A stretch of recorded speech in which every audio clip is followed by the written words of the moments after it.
आप सभी विद्यार्थियों का हमारे ऑनलाइन प्लेटफॉर्म पर हार्दिक स्वागत है। आज हम बीएससी एजी फर्स्ट सेमेस्टर के स्टूडेंट का जो सब्जेक्ट है इंट्रोडक्शन टू फॉरेस्ट्री, वो मैं आपको पढ़ाऊँगा। तो इसके अंतर्गत मैं आपको आज जो मैं टॉपिक पढ़ाऊँगा आपको वेजिटेटिव रीजनरेशन। मैं भी ये पिछली क्लास में आपको रीजनरेशन के बारे में बता रहा था और नेचुरल रीजनरेशन आपको पढ़ाया था, यानी प्राकृतिक पुनर्जनन के बारे में बताया था। तो उसी का जो दूसरा भाग है, यानी जो पुनर्जनन है वो दो प्रकार का होता है। एक प्राकृतिक पुनर्जनन होता है, एक जो है वो वेजिटेटिव रीजनरेशन होता है। आज जो वेजिटेटिव रीजनरेशन होता है, नेचुरल रीजनरेशन का सेकंड पार्ट जो है वेजिटेटिव रीजनरेशन, वो मैं आपको पढ़ाऊँगा। आइए छात्रों, मैं अपने टॉपिक को यहीं पर प्रारंभ करता हूँ।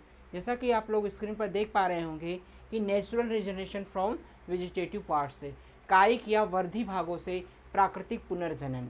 तो ये जो है वो प्राकृतिक पुनर्जनन का ही एक भाग है, यानी आपका जो वेजिटेटिव प्रोपोगेशन है वो नेचुरल पार्ट से जो है वो प्लांट्स पार्ट से कैसे होता है ये आप पढ़ेंगे। तो जो प्राकृतिक पुनर्जनन की प्रक्रिया है वो प्रकृति में जो है वो स्वयं होती रहती है, ठीक है ना। जैसे मैं बताया आपको कि पुराने बीजों का गिरना और उनसे बीज को जो है वो नए पेड़ पौधे को निकलना, ठीक है। पशु पक्षियों के द्वारा बीजों का जो है वो गिरना, स्क्रीटा के द्वारा उनके द्वारा बीजों गिरना और उससे नए पेड़ पौधों का निकलना, यह आपका नेचुरल रिजनरेशन या प्राकृतिक जनन के अंतर्गत आता है। अब कुछ पेड़ पौधे ऐसे होते हैं, जो पेड़ पौधे जो होते हैं उनके भाग से ही नए पौधों का निकलना, उनके भाग से जैसे जड़, तना, पत्ती आदि से जो है वो नए पौधों को निकलना, नए पौधों का अंकुरण होना ही प्राकृतिक कायिक पुनर्जनन जो है वो कहलाता है, ठीक है ना। जैसे आप शीशम हो गया, चीड़ हो गया, देवदार हो गया, आपका सागौन हो गया, कई ऐसे फॉरेस्ट्रीज होते हैं जो जिनकी जड़ों से, तनों से नए पौधे निकल आते हैं और फिर वो जो है वो बढ़ते हुए वृद्धि जो है वो करने लगते हैं। पुराने पौधे नष्ट हो जाते हैं और नए पेड़ पौधे जो है वो वृद्धि कर जाते हैं। तो इसी को जो है वो कायिक पुनर्जनन जो है वो कहते हैं। कायिक पुनर्जनन मतलब होता है जो प्लांट्स के पार्ट से हो, चाहे वो रूट से हो, चाहे वो स्टेम से हो, चाहे वो लीफ से हो, चाहे बड से हो, जब इससे नए पौधे निकलते हैं तो उसको वेजिटेटिव रीजनरेशन या वेजिटेटिव प्रोपोगेशन जो है वो कहते हैं। आइए देखते हैं कि सामान्यतः वन प्रजातियां स्वयं को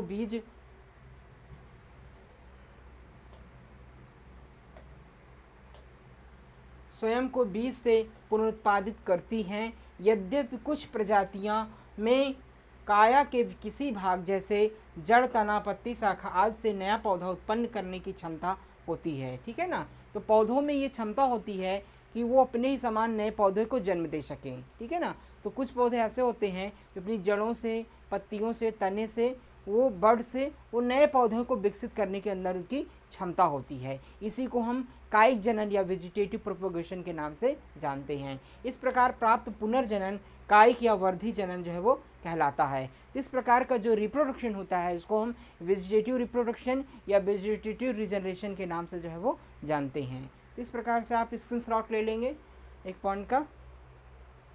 इसके बाद जो है वो स्पष्ट है कि इसे इस प्रकार की परिभाषित कर सकते हैं, ऐसे भी इसको हम डिफाइन किया जा सकता है कि कायिक या वर्धी पुनर्जनन पादपों में उस अलैंगिक पुनर्जनन एसेक्सुअल रिप्रोडक्शन को कहते हैं जो पादप काया के किसी अंग जैसे वृक्षों में कॉपिस या मूल प्ररोह द्वारा अथवा स्कंध शाखा कलमों से होता है। तो कायिक पुनर्जनन जो है वो हम जैसे जो वेजिटेटिव पार्ट्स के द्वारा, प्लांट के पौधों के वानस्पतिक भागों के द्वारा, जैसे जड़, तना, पत्ती आदि के द्वारा जब नए पौधों का निकलना होता है तो उसको कायिक जनन के नाम से जानते हैं, उसको वेजिटेटिव जो है वो प्रोपोगेशन कहते हैं। उसी का एक भाग होता है इसको हम कॉपिस कहते हैं, फिर या मूल प्ररोह कहते हैं अथवा स्कंध शाखा कलमों के नाम से जानते हैं, ठीक है ना। जैसे उसको जो है वो मदर प्लांट के नाम से जानते हैं, आपको रूट हेयर्स के नाम से जानते हैं, ठीक है। तो इस कई प्रकार से हम कॉपिस प्लांट के नाम से जानते हैं, अलग अलग नाम से इसको हम संबोधित करते हैं। तो इस प्रकार से इसका स्क्रीनशॉट आप ले लेंगे। तो वर्धी भागों से पौधे उत्पन्न करने की क्षमता निम्नलिखित लाभ होते हैं, ठीक है ना। अब बात करेंगे तो जो वेजिटेटिव प्रोपोगेशन होता है उससे जो है वो कई प्रकार के लाभ होते हैं। जो वेजिटेटिव प्रोपोगेटेड प्लांट्स होते हैं उससे कई प्रकार के बेनिफिट जो है वो होते हैं। वर्धी भागों का मतलब होता है वेजिटेटिव पार्ट्स, ठीक है ना। वर्धी भागों का मतलब क्या हो गया, वेजिटेटिव पार्ट्स। तो एक पौधे से अनेक पौधे तैयार हो जाते हैं, ठीक है ना। तो वेजिटेटिव जो पार्ट्स होते हैं उनसे नए पौधे निकलने के कई सारे लाभ होते हैं। क्या लाभ होते हैं, पहला क्या है, एक पौधे से अनेक पौधे तैयार हो जाते हैं, ठीक है ना। यानी एक प्लांट से जो है वो मल्टीप्लाई होकर के कई सारे प्लांट जो है वो तैयार हो जाते हैं। एक पौधे से जो है जड़ों तनों पत्तियों से ढेर सारे पत्ते जो है वो ढेर सारे पौधे देखते होंगे आपके निकल आते हैं, ठीक है। जैसे आप शीशम सागौन में देखते होंगे कि जहाँ पर वो होते हैं उनकी जड़ों से शाखाओं से कई सारे प्लांट जो है वो निकल आते हैं। या फिर जो है वो तभी भी संभव होता है कि वृक्ष बीज पैदा करने योग्य ना हो, ठीक है ना। अगर वृक्ष मान लीजिए प्लांट्स में बीज पैदा करने की कैपेसिटी नहीं भी होती है, तब भी उनके जो वेजिटेटिव पार्ट्स होते हैं उनसे न्यू प्लांट जो है ग्रो कर जाते हैं, तो उसमें सीड की कोई खास आवश्यकता नहीं होती है। इस प्रकार प्राप्त पौधे तीव्रता से बढ़ते हैं और कम खर्च में प्राप्त हो जाते हैं। तो जो वेजिटेटिव पार्ट्स के द्वारा पौधे डेवलप होते हैं, विकसित हो जाते हैं, तो उसमें खर्च कम हो लगता है। और एक चीज़ और इनके गुण होते हैं, ये बहुत तेज़ी से जो है वो ग्रो करते हैं, बहुत तेज़ी से जो है वो बढ़ते हैं। यानी जो seed bye seed propagated plants होते हैं उनके अपेक्षा जो वेजिटेटिव प्रोपोगेटेड प्लांट्स होते हैं वो जो है वो तीव्र वृद्धि करते हैं और उनको तैयार करने में खर्च भी कम लगता है, ठीक है ना। जो मान लीजिए जो नर्सरी आपकी तैयार होती है, जैसे जो कायिक प्रवर्धन जो होता है उसके द्वारा जो फल वृक्ष वाले पौधे हों चाहे फॉरेस्ट्रीज हों जो तैयार किए जाते हैं उसमें कम खर्च आता है। और एक चीज़ और है, वो जल्दी तैयार हो जाते हैं और जल्दी से फ्रूटिंग फ्लावरिंग जो है वो करने लगते हैं। ये जो आपके जो बीजू पौधे होते हैं वो जो है देर से बढ़ते हैं, देर में फ्रूटिंग फ्लावरिंग करते हैं, लेकिन जो आपके वेजिटेटिव प्रोपोगेटेड प्लांट होते हैं एसेक्सुअल रिप्रोडक्शन में होता है वो जो है वो जल्दी बढ़ते हैं। और अब जो हमारे उद्देश्य होते हैं उसकी पूर्ति जो है वो जल्दी जो है वो करने लगते हैं, इसलिए ये काफ़ी बेनिफिट इससे होते हैं। इस क्षमता का उपयोग गुणों की दृष्टि से वृक्षों में सुधार करने के लिए किया जाता है। तो जो वेजिटेटिव रिप्रोडक्शन होता है इससे प्लांट्स के गुणों में सुधार होता है और इसका उपयोग जो है वो प्लांट्स के गुणों में, चाहे वो प्रोडक्शन का गुण हो, चाहे वुड प्रोडक्शन का कैरेक्टर हो, चाहे उसमें जो है वो आर्थिक दृष्टि से महत्वपूर्ण पौधे प्राप्त करना हो, तो इस प्रकार से जो हमारा वांछित गुण होता है, जो हमारा उद्देश्य होता है, उसकी पूर्ति जो है वो आसानी से वेजिटेटिव प्लांट जो है वो कर देते हैं, ठीक है। तो ये सारे इसके एडवांटेज हैं, आप इसको बिल्कुल स्क्रीनशॉट ले लेंगे।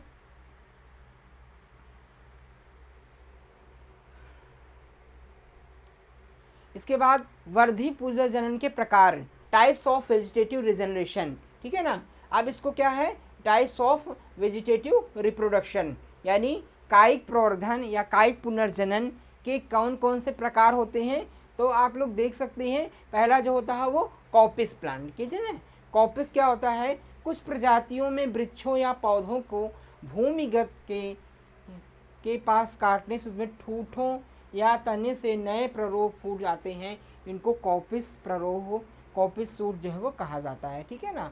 तो कुछ ऐसी प्रजातियां होती हैं वृक्षों की, कुछ ऐसे प्लांट्स होते हैं जिनको अगर हम जो है वो जड़ के पास जो है वो, यानी आपके भूमिगत तना के पास जो ज़मीन के संपर्क में है, ज़मीन के पार्ट में संपर्क में उनका तना है, जड़ें हैं, वहाँ से अगर हमको काटते हैं तो उससे नए पौधे ग्रो कर जाते हैं, नए पौधे निकलने लगते हैं, नए पौधे ग्रो आते हैं। तो जो नए प्ररोह निकलती हैं, जो नई शाखाएं निकलती हैं, उसको हम कॉपिक सूट के नाम से जानते हैं या फिर हिंदी में कॉपिस प्ररोह के नाम से जो है वो जानते हैं, ठीक है ना। तो कई सारे ऐसे फल वाले पौधे भी होते हैं, कई सारे ऐसे फॉरेस्ट्रीज होते हैं जिनको हम ज़मीन के आसपास जो है वो अगर उनको हम काटते हैं तो उससे फिर से नए पौधे उससे निकलने लगते हैं, उसी को हम क्या कहते हैं, कॉपिस प्लांट के नाम से जानते हैं, ठीक है ना। तो वो नए पौधे निकल करके वो जो है वो नया रूप धारण कर लेते हैं और फिर से ग्रो कर जाते हैं, तो उसे हम कॉपिस सूट के नाम से जो है वो जानते हैं। तो कॉपिस की प्रक्रिया किस में होती है,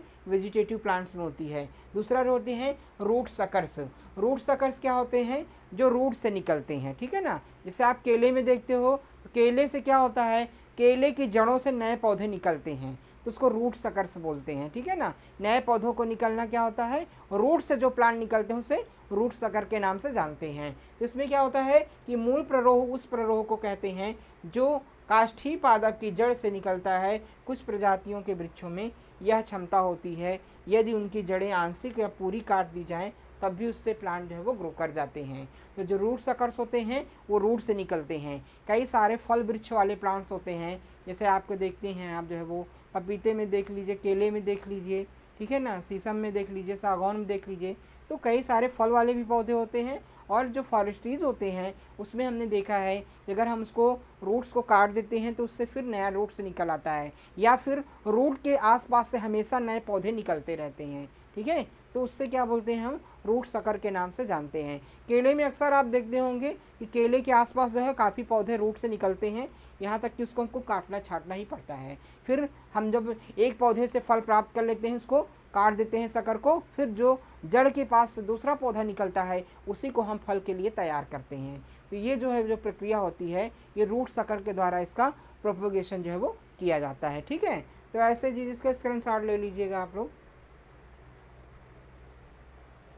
उस स्थान को नए पौधे उत्पन्न हो जाते हैं, ऐसे पौधों को मूल प्ररोह जो है वो कहते हैं, ठीक है ना। इसको क्या कहते हैं, इसको जो है वो मूल प्ररोह जो है वो कहते हैं। जो पुरानी प्ररोह होती है, जो पुराने सकर्स होते हैं उसको मदर सकर के नाम से जो है वो जानते हैं।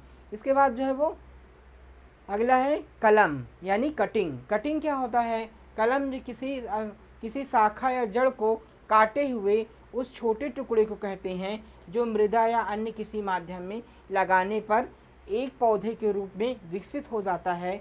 मूल कलम उस कलम को कहते हैं जो किसी तरुण पौधे के तने और जड़ को काट करके जो है वो रोपण के लिए उपयोग में बनाई जाती है, ठीक है ना। तो कलम क्या होता है, कटिंग्स क्या होती है, जैसे किसी प्लांट के जो है वो जो उसका मदर प्लांट्स होता है उससे ऊपर की टहनी को जो है वो जो 1-2 वर्ष पुरानी टहनी होती है उसको काट करके फिर कटिंग से द्वारा दूसरे मदर प्लांट से जो है इसको जोड़ करके नए पौधों को तैयार करते हैं, तो वो जो है वो कलम या कटिंग जो है वो कहलाती है, ठीक है ना। तो उस प्रकार से जो है वो कई सारे जो है वो आपके फ्लावरिंग प्लांट्स होते हैं, आपके जो है वो फ्रूट्स प्लांट्स होते हैं, इसमें कटिंग विधि के द्वारा नए पौधे तैयार किए जाते हैं। तो अपने वांछित गुणों को प्राप्त करने के लिए, अपने वांछित उद्देश्यों को, वांछित उत्पादन को प्राप्त करने के लिए हम कटिंग विधि का प्रयोग करते हैं। कटिंग विधि के द्वारा जो है वो जो है जो जैसे जो मदर प्लांट्स हैं उसमें जो है वो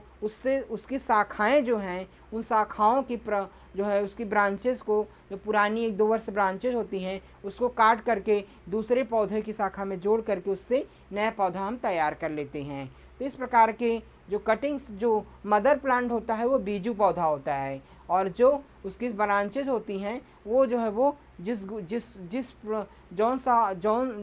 जो भी पौधा, जिस वैरायटी का पौधा हम तैयार करना चाहते हैं वो उसकी शाखा को हम ले करके मदर प्लांट यानी बीजू पौधे में हम जो है वो लगा देते हैं। तो ठीक है, तो ये डिटेल ऑफ हॉर्टिकल्चर में आप पढ़े होंगे। तो ये विधि जो है वो काफ़ी उपयोगी होती है आपके जो है वो आपके फॉरेस्ट्रीज़ में। तो इस प्रकार से जो है वो जैसे आप जो है फल वाले पौधों में, आम में, नींबू में, आप जो है वो अमरूद में, अनार में कई प्रकार के कटिंग्स के द्वारा जो है वो नए पौधे तैयार किए जाते हैं, ठीक है ना। इसी प्रकार से जो फॉरेस्ट्रीज होते हैं, आपके वानिकी वाले पौधे होते हैं, उसमें भी आपके जो है कटिंग विधि के द्वारा, ये साखू हो गया, आपके चीड़ हो गया, देवदार हो गया, सागौन हो गया, शीशम हो गया, यूकेलिप्टस हो गया, इस प्रकार से जो है वो कटिंग विधि के द्वारा भी उसमें पौधे जो है वो तैयार किए जाते हैं। तो कटिंग विधि काफ़ी महत्वपूर्ण होती है इसके लिए, तो बिल्कुल आप इसका स्क्रीनशॉट ले लेंगे। इसके बाद होता है लेयरिंग। लेयरिंग क्या होता है, कुछ प्रजातियों को में यदि पौधे की एक शाखा को झुकाकर थोड़ा सा छील कर मृदा में या ऊंचाई पर रखे गमले की मिट्टी में दबा दिया जाए तो वह अस्थानिक जड़ें एडवेंटिशियस रूट्स उत्पन्न करके नया पौधा बना देती हैं, ठीक है ना। तो लेयरिंग क्या होती है, लेयरिंग में क्या करते हैं, कुछ जो है पौधों को हम क्या करते हैं, मिट्टी में दाब लगा देते हैं। मिट्टी में दाब लगाने से क्या होता है, उसमें नए प्लांट जो है वो तैयार हो जाते हैं। तो नए प्लांट्स उससे क्या तैयार करते हैं, तो फिर वो ग्रो करने लगते हैं। तो इस प्रकार से भी जो है वो नए प्लांट्स तैयार कर सकते हैं। जैसे आम हो गया, उसमें कटहल हो गया, नींबू हो गया, आपके जो है अमरूद हो गया, तो या फिर फ्लावरिंग कई प्रकार के प्लांट्स हो गए, उसमें दाब लगा करके या फिर लेयरिंग के द्वारा नए पौधे जो है वो तैयार किए जाते हैं। तो लेयरिंग में जो है वो तो तनों की मदर प्लांट से शाखाओं को अलग नहीं किया जाता है, बल्कि उन्हीं शाखाओं को जो है वो मिट्टी में दबा दिया जाता है, और दबाने के बाद उससे रूट्स डेवलप हो जाते हैं और नए पौधे जो है वो तैयार हो जाते हैं। जैसे आप लोग इसमें देख सकते हैं, लेयरिंग इस प्रकार से की जाती है।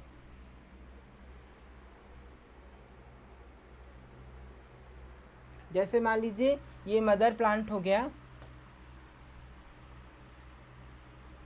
और इससे जो है वो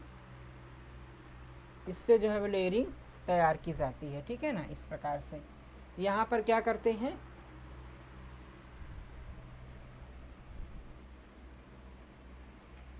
ये मान लीजिए प्लांट्स हैं,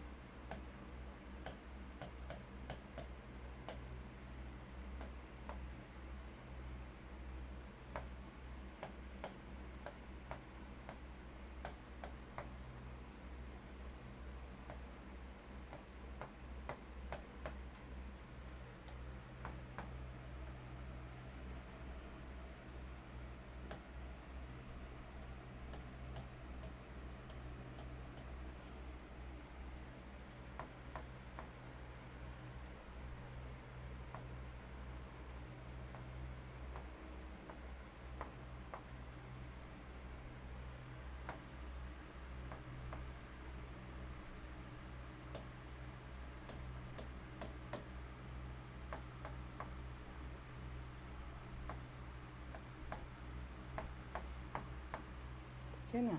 तो इस प्रकार से क्या करते हैं, इसमें दाब लगा देते हैं। ये क्या है, ये मिट्टी की सतह होती है, ठीक है ना, ये मिट्टी का लेयरिंग होता है, ये मिट्टी की सतह होती है यहाँ पर, और इसमें क्या करते हैं, इसमें दाब लगा देते हैं, ठीक है ना। ये मिट्टी की सतह होती है, और इससे क्या करते हैं,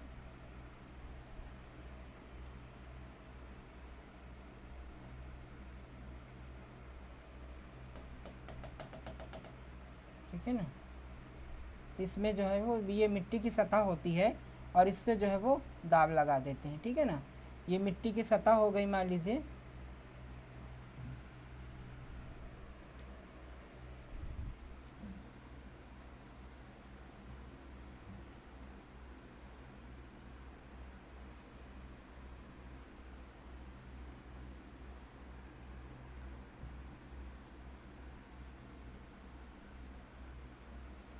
ठीक है ना।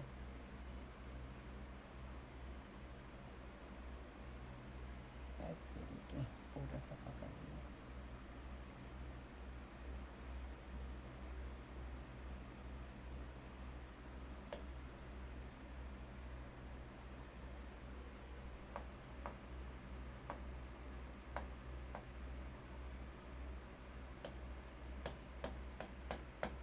इस प्रकार से जो है वो इसमें निकल आते हैं प्लांट्स। तो इस प्रकार से क्या करते हैं, इसमें जो है वो जैसे ये मिट्टी है, मिट्टी में दाब लगा देते हैं, ठीक है ना। ये पूरी जो है वो टहनी जो है वो मिट्टी की शाखा में जो है वो पूरी जो है वो ढक जाती है, ठीक है। इस प्रकार से ये मिट्टी की शाखा में पूरी तरह से इसको दाब देते हैं।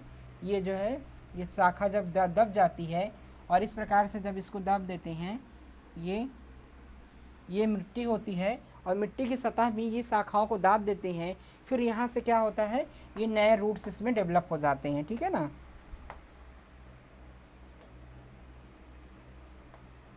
इस प्रकार से इसमें नए रूट्स निकल आते हैं। तो फिर नए रूट्स जब निकल आते हैं इस प्रकार से, जब मिट्टी में इसको दाब देते हैं, तो यहाँ से क्या होता है, फिर जो है वो नए प्लांट्स जो है वो ग्रो कर जाते हैं, ठीक है ना। ये जो है वो नए प्लांट्स जो है वो जब ये मिट्टी में दब जाते हैं, तो इससे नए पौधे जो है वो निकलने लगते हैं, ठीक है। तो इस प्रकार से जो नई शाखाएं निकलने लगती हैं, तो उस प्लांट को जो है वो यहाँ से कट करके और फिर से उसको लगा देते हैं, ठीक है। इससे क्या होता है, इस विधि को क्या करते हैं, लेयरिंग, ठीक है ना। इसमें जो है वो तो इस प्रकार से जो है वो लेयरिंग बीज से नए पौधे को जो है वो तैयार कर देते हैं। इसको क्या बोलते हैं, ये जो होता है वो होता है मदर प्लांट्स, मदर प्लांट्स, ठीक है। इससे जो है वो ये होता है मदर प्लांट होता है, और ये क्या होता है आपका न्यू प्लांट्स, ठीक है ना। इस प्रकार से लेयरिंग बीज से नया पौधा आसानी से जो है वो तैयार कर सकते हैं, ठीक है।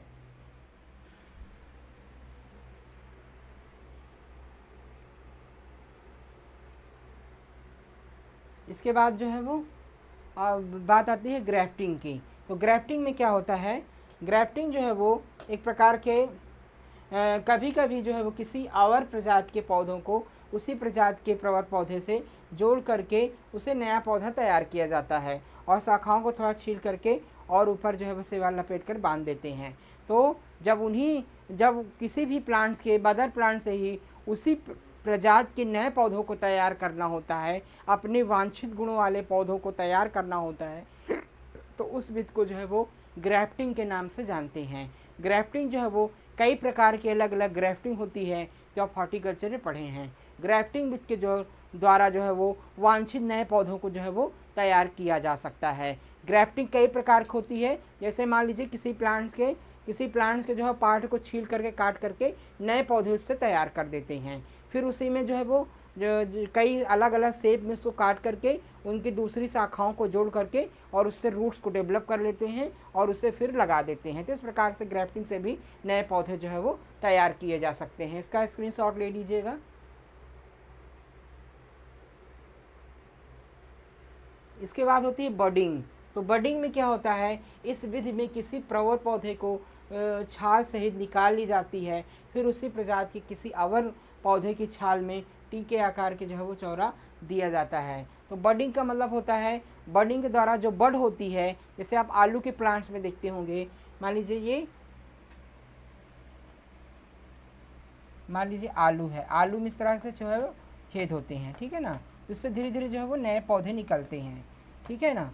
नए पौधे जो निकलते हैं इस प्रकार से उसमें नए पौधे ग्रो करते हैं आलू में, इस प्रकार से। तो ये इसको बोलते हैं देसी भाषा में अखुआ के नाम से जानते हैं। इसको क्या बोलते हैं, बड्स जो है। फिर इसको काट करके सेक्शन में हम लगा देते हैं, तो ये क्या होता है, इसको हम बडिंग कहते हैं, ठीक है ना, ठीक है ना। तो जो मदर प्लांट्स होते हैं उनसे जो बड्स निकले होते हैं, बड को हम काट करके फिर उसको हम नए जो है वो लगा देते हैं, नए पौधे उससे ग्रो कर लेते हैं, उसी को हम बडिंग के नाम से जानते हैं। तो इसी तरह से जो है वो कई सारे फ्रूट प्लांट्स में, कई सारे फॉरेस्ट वाले ट्रीज़ में उससे भी जो बड्स निकली होती हैं, प्लांट्स में छोटे छोटे अखुआ निकले होते हैं, इसको हम बड कहते हैं। उन्हीं बड से जो है वो अलग अलग शेप में उसको काट करके हम उससे नए पौधे को जब ग्रो कर लेते हैं तो उसको बडिंग कहते हैं। बडिंग काफ़ी अच्छी विधि होती है नए पौधों को मल्टीप्लिकेशन के लिए, प्रोपोगेशन के लिए, ग्रो करने के लिए, ठीक है। तो ये जो है वो काफ़ी इम्पोर्टेंट जो है वो एक्टिविटीज़ होती है। इसी प्रकार से जो अगला टॉपिक होता है हमारा, इसके बाद जो है कृत्रिम पुनर्जनन, ठीक है। तो कृत्रिम पुनर्जनन जो है वो काफ़ी इम्पोर्टेंट आपका टॉपिक है इसके अंतर्गत। तो कृत्रिम पुनर्जनन क्या होता है, आर्टिफिशियल रिजनरेशन। तो अभी तक मैंने आपको पढ़ाया जो है वो, आपको मैंने क्या पढ़ाया अभी तक मैंने आपको जो है वो जो वेजिटेटिव प्रोपोगेशन है, नेचुरल प्रोपोगेशन के अंतर्गत नेचुरल वेजिटेटिव प्रोपोगेशन वो मैं पढ़ाया। अब दूसरा जो इसका वो है, इसी का जो अगला भाग है, एक तो नेचुरल प्रोपोगेशन है, दूसरा आर्टिफिशियल है। तो नेचुरल के अंतर्गत ये सारी चीज़ें आती हैं। अब आर्टिफिशियल के अंतर्गत क्या आती हैं, आर्टिफिशियल में आप देखेंगे आर्टिफिशियल रिजनरेशन क्या होता है, यानी कृत्रिम पुनर्जनन जो है वो क्या होता है। तो आर्टिफिशियल जिसे बुआई, रोपण या अन्य कृत्रिम तरीके से वन फसल के नवीकरण के रूप में परिभाषित किया गया है। यह प्राप्त हुई फसल या सीधी बोने या वृक्षारोपण करके एक पेड़ की फसल का नवीकरण है, ठीक है। तो इसका जो आर्टिफिशियल रिजनरेशन होता है, मैंने आपको बताया है, जब हम कृत्रिम रूप से जब हम कृत्रिम रूप से नए पौधों को तैयार करते हैं, वो नए वन को तैयार करते हैं, वनों का नवीकरण करते हैं, उसको रिन्यू करते हैं, काटते हैं, छांटते हैं, नए पौधों को ग्रो करते हैं, तो उसको हम कृत्रिम वनीकरण या आर्टिफिशियल रिजर्वेशन के नाम से उसको जानते हैं। ठीक है, तो इसमें क्या होता है, बोने या वृक्षों पर एक पेड़ की फसल का नवीकरण करते हैं। हम उस प्लांट्स को जो है वो जो है नए पौधे को जो है ग्रो करके आप वनों का नवीकरण जी जो है वो करते हैं। कृत्रिम पुनर्जनन रोपण या प्रत्यक्ष बीज बोने के द्वारा प्राकृतिक उत्थान के विरोध में एक नया जंगल की स्थापना करता है। इसे 3 प्रकार से कर सकते हैं। तो कृत्रिम पुनर्जनन के द्वारा हम जो है वो नए पौधों को कृत्रिम रूप से जो है वो लगाते हैं, सुसज्जित करते हैं, सुव्यवस्थित करते हैं, नए फॉरेस्ट्रीज को ग्रो करते हैं और नए जंगल का, नए वन का जो है वो कृत्रिम रूप से निर्माण करते हैं। ये सारी चीज़ें जो है वो कृत्रिम नवीकरण में या कृत्रिम पुनर्जनन में आती हैं। ठीक है, इसको आर्टिफिशियल रिजनरेशन कहते हैं। ये बिल्कुल आप स्क्रीनशॉट ले लीजिएगा। इसमें क्या करते हैं, जैसे बीज को बो करके भाई सीडिंग होता है, प्लांटिंग होता है और फर्टिलाइज़र एंड लाइमिंग होता है। ठीक है ना, तो बीज को बो करके हम कैसे ग्रो करते हैं, प्लांटिंग कैसे करते हैं और फर्टिलाइज़र एप्लीकेशन कैसे करते हैं, ये सारी प्रक्रिया जो है वो आर्टिफिशियल रिजनरेशन में आती हैं। तो बीज को बोने की क्रिया क्या होती है, बीज या तो ज़मीनी स्तर पर प्रसारित या हवाई प्रसारण के द्वारा जो है वो बीज बोया जाता है। तो आर्टिफिशियल रिजनरेशन में कृत्रिम रूप से बीजों को जो है बोया जाता है, एक निश्चित दूरी पर बीजों को बोया जाता है, वांछित गुणों वाले बीजों को बोया जाता है, इससे नए फॉरेस्ट्रीज जो है वो तैयार होते हैं। तो बीजों को बोने की सबसे महत्वपूर्ण प्रक्रिया जो है होती है। अगला क्या होता है, अगला जो होता है, इसमें जो बीजों को बोने के जो प्राकृतिक पुनर्जनन को प्रभावित करने वाले कारक बीज बोने प्रभावित कर सकते हैं और यह अधिक महंगा हो सकता है। तो जब हम जो कई प्रकार के नेचुरल फैक्टर्स हैं जो मैंने आपको बताया था, तापमान, प्रकाश, आपका हवा, ये सब चीज़ें जो है वो बीजों को ग्रो करने के लिए, बीजों को उगाने में प्रभावित कर सकती हैं। और ये जो बीज कृत्रिम रूप से हम बोते हैं ये काफ़ी महंगे भी हो सकते हैं, क्योंकि हम जो वांछित गुणों वाले बीजों को बोएंगे तो वो मार्केट से परचेज करेंगे तो थोड़ा वो महंगे भी हो सकते हैं। इसके अलावा इसकी लागत सफलता की अनिश्चित के कारण कुछ निजी जमींदारी सीधे उपयोग कर सकते हैं। तो इसकी लागत जो है वो थोड़ा ज़्यादा होती है, ठीक है ना, और इसकी कॉस्टिंग ज़्यादा होती है। लेकिन हम अगर अच्छा प्रबंधन करेंगे, अच्छा मैनेजमेंट करेंगे तो भी हम ज़्यादा से ज़्यादा जो है वो प्रॉफिट इससे कमा सकते हैं। इसके बाद बात आती है रोपण की। रोपण क्या होता है, वृक्ष रोपण आपको वृक्ष की प्रजाति और रोपण दूरी को चुनने की स्वतंत्रता प्रदान करती है। तो रोपण जो होता है यानी प्लांटिंग, तो बीज तो हम बीज को क्या होता है, हमको बिखेर करके बोया जाता है, ठीक है ना। और प्लांटिंग में क्या करते हैं, एक निश्चित दूरी पे हम प्लांट्स को लगाते हैं। हम एक नए वांछित गुणों को प्राप्त करने के लिए, एक वांछित दूरी स्पेसिंग को प्राप्त करने के लिए प्लांट्स की रूट जो एक, चाहे वो फ्रूट प्लांट्स हो चाहे फॉरेस्ट्रीज हो, उसको एक निश्चित दूरी पर जो है वो ग्रो करते हैं। तो एक निश्चित दूरी को प्राप्त करने के लिए रोपण बहुत अच्छी विधि जो है वो होती है, जिसको हम प्लांटिंग कहते हैं। इसका स्क्रीनशॉट आप लोग ले लीजिए। और यदि चयनित प्रजाति स्वस्थ है, साइड पर अच्छी तरह से अनुकूलित है और सावधानी पूर्वक लगाई गई है तो रोपण सफल हो सकता है। रोपाई हाथ या मशीन द्वारा जो है वो की जाती है। अगर जो है सही निश्चित दूरी पर जो है वो इसकी जो है बीजों की रोपाई की गई है, एक सही दूरी पर रोपाई की गई है, तो जाहिर सी बात है कि प्रोडक्शन अच्छा होगा और ये सक्सेसफुल होगा। और देखने में भी जो बागान लगेंगे वो सुव्यवस्थित होंगे, सुसज्जित होंगे। ये भी काफ़ी इंपॉर्टेंट है आपका प्लांटिंग के लिए। दूसरी चीज़ें होती हैं फर्टिलाइज़र एंड लाइमिंग। तो फर्टिलाइज़र यानी उर्वरक एवं चूना देना। सभी पौधों की तरह पेड़ अपनी वृद्धि एवं विकास करते हैं, पोषक तत्वों की आवश्यकता की पूर्ति करते हैं। तो पहला हो गया सीडलिंग यानी बोआई करना, दूसरा हो गया प्लांटिंग, और तीसरी जो महत्वपूर्ण चीज़ें होती हैं आपके फॉरेस्ट्रीज को लगाने में वो होता है एप्लीकेशन ऑफ फर्टिलाइज़र। तो फर्टिलाइज़र्स का एप्लीकेशन जो है वो, क्योंकि पौधों को वृद्धि एवं विकास करने के लिए, फ्रूटिंग और फ्लावरिंग के लिए जो है वो, लकड़ी की मोटाई बढ़ाने के लिए पोषक तत्वों की आवश्यकता होती है। तो पौधों को जो आवश्यक 17 पोषक तत्व हैं वो अगर संचित मात्रा में मिलेंगे तभी जो है पौधे अपने वांछित गुणों को जो है वो प्राप्त कर सकते हैं। तो इसके लिए हमको समय समय पर जो है वो सही पोषक तत्वों का प्रबंधन करके हम जो है वो वन वाले पौधों को शीघ्र जो है वो ग्रो कर सकते हैं और जो अपने उद्देश्य की आसानी से पूर्ति कर सकते हैं। तो इसमें क्या करेंगे, इसमें जो है वो कुछ मृदाएं पोषक तत्वों में स्वाभाविक रूप से खराब होती हैं यदि अन्य पोषक तत्व खनन के कारण पिछली भूमि के कारण कम हो जाते हैं। तो इसमें एक समस्या ये भी आती है कि कई सारी ऐसी सॉइल होती हैं जो डिग्रेडेटेड होती हैं, वेस्ट लैंड होती हैं, जिसमें पोषक तत्वों की बहुत बड़ी कमी होती है, ठीक है ना। या फिर खनन के द्वारा जहाँ खनन अधिक किया जाता है वहाँ की भी मिट्टी जो है वो ख़राब होती है, कट जाती है, उसमें पोषक तत्वों की मात्रा बहुत कम हो जाती है, क्योंकि पोषक तत्व मिट्टी की ऊपरी सतह पे होते हैं। अगर वो नीचे चले जाते हैं या फिर ऊपरी सतह को हम खनन के द्वारा हटा लेते हैं तो नीचे जो है प्लांट्स आसानी से ग्रो नहीं करते हैं। तो वहाँ पर पोषक तत्वों की अधिक मात्रा की आवश्यकता होती है। फॉरेस्ट्रीज ग्रो करने के लिए हमको उचित पोषक तत्वों का प्रबंधन करना होगा। सर्वप्रथम मिट्टी की जांच कराना चाहिए और अगर पोषक तत्वों की कमी है, जिन भी पोषक तत्वों की कमी है उसको समुचित मात्रा में मिट्टी में देना चाहिए, तभी हम फॉरेस्ट्रीज को अच्छे से ग्रो कर सकते हैं। इसके बाद बात आती है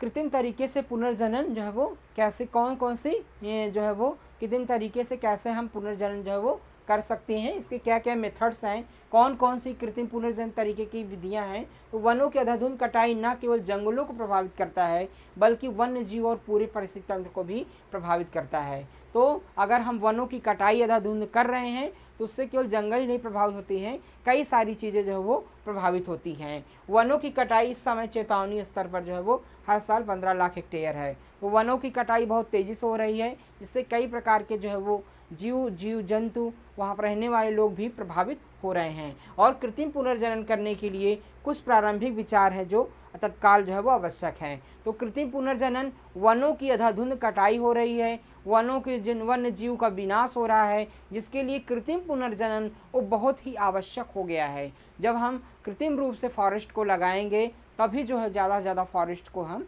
बढ़ा सकते हैं। देखिए आज अंधाधुंध मात्रा में जो है वो वनों की कटाई हो रही है और उसके बदले जो है वो वन कम तैयार हो रहे हैं। तो हम जो वन क्षेत्र है उसको कंटिन्यू रूप से नष्ट कर दे रहे हैं और नए वनों का रोपण नहीं कर रहे हैं, तो आने वाली स्थिति बहुत भयावह हो सकती है, ठीक है ना। तो इससे हमारे जीव जंतुओं को काफ़ी खतरा उत्पन्न हो गया है। तो हमको क्या करना है, आर्टिफिशियल रिजनरेशन को बढ़ावा देना है, कृत्रिम रूप से वनों को लगाना है और नवीकरण करना है। जो पुराने वन हैं उसको, जो नष्ट होने वाले वन हैं चाहे वो, उनको जो है वो बचाना है, तभी आगे जो है वो हम वन क्षेत्र को जो है वो बढ़ा सकते हैं। इसके अलावा जो है वो कई प्रकार की जो है वो क्लाइमेटिक कंडीशन भी जो है वो ख़राब हो रही है। जो क्लाइमेटिक कंडीशन है यानी जो वातावरण दशाएं हैं वो भी धीरे धीरे कम हो रही हैं। जैसे असमय बरसात हो रही है, ठीक है ना, तापमान धीरे धीरे बढ़ रहा है, इस तरह में नए पौधे तैयार नहीं हो पा रहे हैं। तो इन सब के लिए हमको, इन सब से क्या है, प्राकृतिक जो रिजनरेशन की प्रक्रिया है वो प्रभावित हो रही है। तो कृत्रिम रूप से जो है वो रिजनरेशन हमको करना आवश्यक हो गया है। तो विपरीत मौसम को सहन करने वाली, ज़्यादा उत्पादन देने वाली प्रजातियों को जो है वो विकसित करना है और जो है वो कृत्रिम जो रिजनरेशन है उसको बढ़ाना है। तो इस प्रकार से आर्टिफिशियल रिजनरेशन आज जो है वो हमारी आवश्यकता बन गया है, बहुत ही महत्वपूर्ण हो गया है कि हम आर्टिफिशियल रिजनरेशन के द्वारा जो है वो ज़्यादा से ज़्यादा प्लांट को ग्रो करेंगे और वन क्षेत्र को जो है वो बढ़ा सकें, ठीक है ना। तो आज की क्लास में छात्रों बस इतना ही। कल हम नए टॉपिक के साथ आपसे फिर मिलेंगे। आप सभी का बहुत बहुत धन्यवाद।